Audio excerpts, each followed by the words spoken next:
சாசா Hale அந்த ஆக்டரை நீங்கள் இதுக்கு முன்னாடி ஃப்ளாஷ் மூவியில் பார்த்துருப்பீங்க.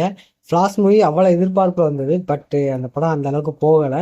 காரணம் யாருன்னு உங்களுக்கே தெரிஞ்சிருக்கும். அவன் பண்ண விஷயத்தினால அந்த படமும் ஊற்றிக்கிட்டு போயிடுச்சு. அதோட யூனிவர்ஸையும் மொத்தமாக க்ளோஸ் பண்ணிட்டாங்க. இப்போதைக்கு ஜேம்ஸ்கன் ஒரு புது யூனிவர்ஸை உருவாக்கி அதை ரன் பண்ண ஆரம்பிச்சிட்டாப்புல. அதில் ஒரு படமே வந்து அந்த படம் சக்ஸஸ்ஃபுல்லும் ஆயிடுச்சு. அதாவது சூப்பர்மேன் மூவி. இப்போதைக்கு அடுத்ததாக சூப்பர் கேர்ள் மூவி தான் வரப்போகுது. சூப்பர் கேர்ள் மூவியில் சாசா கேர்ள் ஒரு முக்கியமான கீ ரோல் பண்ணுறாங்க அப்படிங்கிற மாதிரி சொல்லியிருக்காங்க. பட் என்ன ரோல்னு தெரில. அவங்க கன்ஃபார்மாக கேஸ்ட் ஆகிட்டாங்கன்னு மட்டும் தெரிய வருது. பட் அவங்க என்ன ரோல் பண்ண போகிறாங்க அப்படிங்கிற மாதிரிலாம் இது வரைக்கும் எங்கேயுமே கன்ஃபார்ம் பண்ணாமல் வச்சுருக்காங்க. பட் சாசா கேர்ள் ஒரு சூப்பரான ஆக்டர்.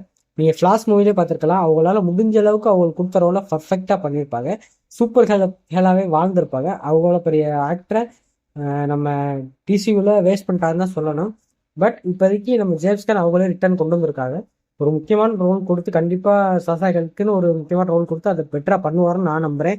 ஜேம்ஸ்கன் இது வரைக்கும் எந்த ஒரு படத்துலையும் குறை வச்சதே கிடையாது. எந்த ஆக்டருக்கும் குறை வச்சதே கிடையாது. ஸோ கண்டிப்பாக சாசாக்களை ஒரு முக்கியமான ரோலில் கொடுத்து அவங்களுக்கான ஒரு ஹைப்பை ஏற்றிடுவார்னு நம்புகிறேன். என்னை பொறுத்த வரைக்கும் சாசாக்கள் ஒரு முக்கியமான ரோலில் பண்ணுறான்னு தெரியுது. பட் என்ன ரோல்னு தெரிஞ்சிருந்துச்சுன்னா அந்த ரோல் எப்படி அவங்களுக்கு அமைய போகுது அப்படிங்கிறத நம்ம பேசலாம். பட் இது வரைக்கும் எந்த ரோல்னு தெரியாததுனால கண்டிப்பாக ஒரு முக்கியமான ரோலாக தான் இருக்கும். ஆனால் ஜேம்ஸ்கன் கண்டிப்பாக அவளை உள்ளே கொண்டு வரேன்னு சொல்லி வில்லியாவோ இல்லை ஒரு சில சீன்ஸ் மட்டும் காட்டிட்டு விட்டுறாத. கண்டிப்பாக ஒரு முக்கியமான ரோல் கொடுத்து அடுத்தடுத்த படங்களில் யூஸ் பண்ணுவார் நம்புகிறேன். இவங்க எந்த ரோல் நடித்தா நல்லா இருக்கும் அப்படிங்கிற கீழே கமெண்ட் பண்ணிட்டு போங்க. நம்ம அடுத்தடுத்த வீடியோவில் பார்க்கலாம். பாய்.